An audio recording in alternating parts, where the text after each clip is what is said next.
first time I heard Illmatic, which is my favorite hip-hop album of all time. I don't think there's a better hip-hop album existing. The first time I heard it was on a basketball court. I was on a basketball court, 12 years old, playing ball in Brooklyn, and the OG Hustlers was parked in front of the park, drinking Henny, shooting dice, and playing Nas, with the windows down. And that was the first time I heard Illmatic, cover to cover, A to Z. The whole thing was playing while we was playing 3-on-3. And I was like, yo, I got to go get that tape when I get off the court.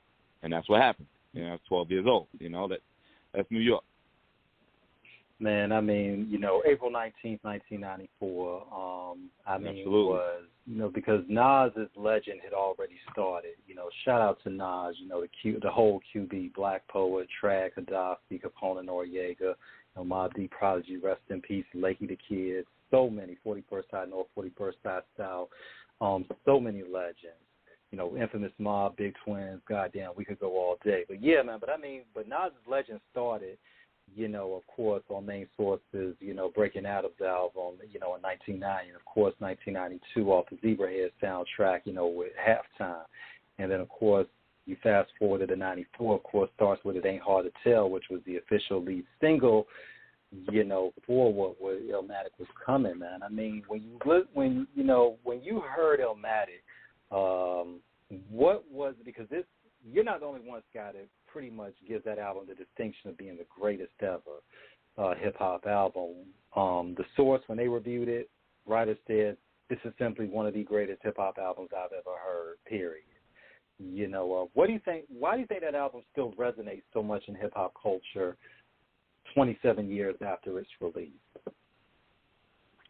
I think it's because to me, it defines hip-hop. It embodies what hip-hop is, from the lyricism to the production to the storytelling to just the way it's all woven together. The picture that it's painting is what we know of hip-hop to be, in a sense of why hip-hop started. The creation of hip-hop and how hip-hop started is all these things that this album represents, coming out of the projects, kind of having little to nothing to go off of, kind of making something out of nothing. These are the things that hip-hop was built on, and that album speaks on that environment and talks about all of those things. So I think that's why it connects, as well as the fact that, the lyricism and the storytelling and the production is so great, and it's just a great mixture and a great smorgasbord of all of that. I think what made Illmatic so great, too, was that was probably the first album that had, like, a all-star cast of producers. It was like a movie orchestra in a way. Like, you had Premier, you had L.E.S., you had Pete Rock, Large Professor, yeah. Because everybody before had, like, one producer doing all the albums. I think that's where another reason why that changed the culture.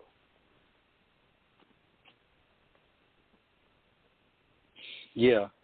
And when you're looking at it, Scott, too, Illmatic was really, 94, because, when you said you started picking up the pen at 9 years old, your journey, your foray into the hip-hop game in terms of being a serious writer, your age really coincides in terms of where at that time coincided with the golden eras, 87, 88. So we're looking at Public Enemy, we're looking at X-Clan, Queen Latifah, MC Lyte, LL, going into the 90s, of course, NWA, Ice Cube, Compton's Most Wanted, DJ Quick, and going further, of course, Nas, Artifacts, even, some kid from Marcy that was just kind of coming out there, by the name of Jay-Z. I think you heard of him, of course, with Hawaiian Sophie in 88, with Big Jazz, with Original Flavor, Can I Get Open, off of their Beyond Flavor album in 1994. Biggie, of course, we can't forget him, and we can't forget Wu-Tang. So we're seeing all of these golden eras of hip-hop,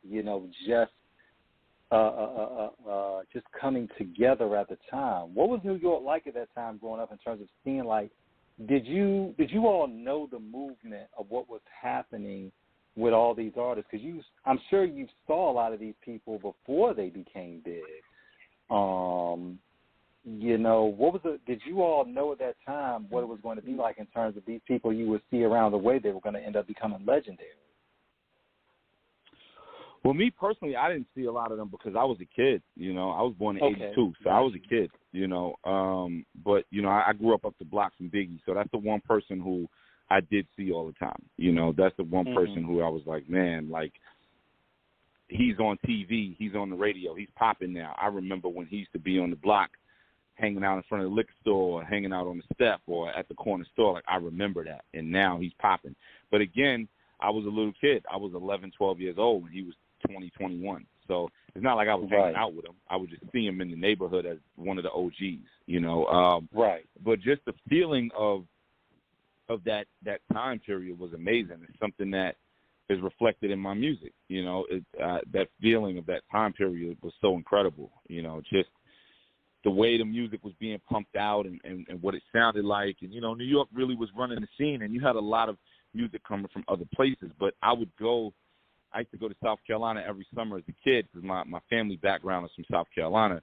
So I would go to South Carolina every summer as a kid. And all of my cousins and everybody down there as kids, it was all about what was happening in New York with the music scene. You know, it was all about, yo, what's up with the Wu-Tang? Yo, what's up with this? What's up with that? Like, it was, I used to bring tapes of videos down south around the neighborhood, like in Menace to Society. You know, I would tape Rap City or Video Music Box and bring it with me to South Carolina. And that one videotape would last for 2 months, and it would get passed around the neighborhood, you know, of just New York City hip-hop videos. That's how strong the culture was at the time for us.